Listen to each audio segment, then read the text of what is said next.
Bakal calon presiden Anies Baswedan mengungkap momen panas puncak perbedaan penentuan cawapres saat rapat di Tim 8 yang menghadirkan perwakilan Anies, Nasdem, PKS, dan Partai Demokrat. Rapat berlangsung panas dan diwarnai aksi gebrak meja oleh peserta. Ia menjelaskan peristiwa itu terjadi pada Selasa 29 Agustus. Menurutnya, terjadi perbedaan pandangan antara utusan Demokrat dan Nasdem di Tim 8. Demokrat ingin nama AHY sebagai bakal cawapres segera dideklarasikan, sementara Nasdem tak ingin deklarasi segera.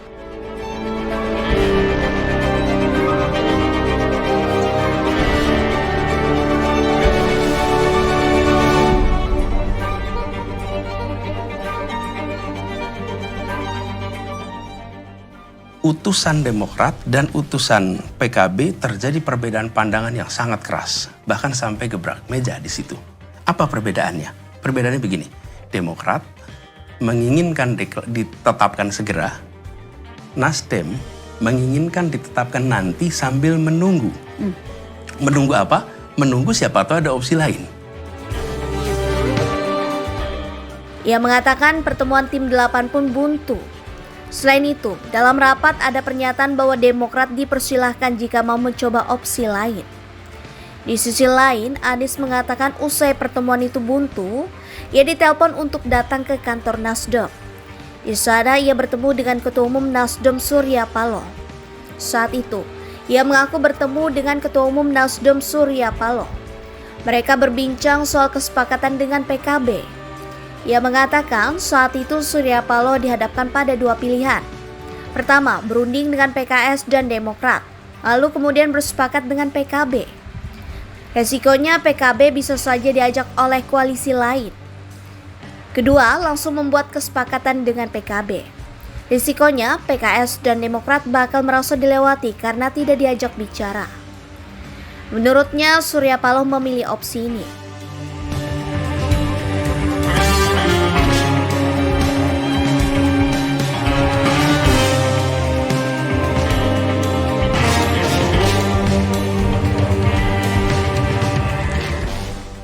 Dan ini sebuah ijtihad nih. Kemudian Pak Surya Paloh memilih opsi yang pertama, ambil kesepakatan dulu, terus kemudian jelaskan. Memang ada risiko, risikonya ada perasaan seperti dilewatkan, tinggalkan. Malam itu, Anies dan utusannya di Tim 8 lalu mengontak utusan PKS dan Demokrat untuk bertemu. Pihaknya lalu bertemu dengan perwakilan PKS. Ketika itu, PKS merespon positif ada partai baru di koalisi. Namun secara prosedural, PKS merasa tidak suka cara Nasdem yang mengambil keputusan sepihak tanpa komunikasi dengan partai koalisi. Di sisi lain, ia mengatakan saat itu tidak bisa bertemu dengan Demokrat. Kembali ke Juni 2023, Anies Baswedan mengatakan nama Ketua Umum Partai Demokrat Agus Harimurti Yudhoyono atau AHY telah dibicarakan sebagai pendampingnya sejak Juni. Ia mengaku saat itu telah melaporkan hal tersebut kepada 3 partai koalisi, Nasdem, PKS, dan Demokrat.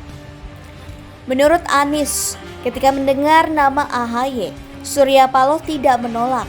Namun Ketua Umum Nasdem itu mengatakan opsi tersebut bisa diambil di ujung pencalonan. Kini, Demokrat telah memutuskan untuk mencabut dukungan kepada Anies dan memilih keluar dari KPP. Keputusan itu diambil usai Anies memutuskan untuk menggandeng Ketua Umum PKB, Muhaimin Iskandar sebagai bakal calon wakil presiden. Demokrat merasa dihianati. Selain itu, Demokrat juga mengungkapkan bahwa Anies pernah meminta AHY untuk menjadi cawapres pendampingnya di Pilpres 2024 mendatang. Permintaan dilakukan melalui panggilan telepon pada 12 Juni dan surat tertulis pada 25 Agustus.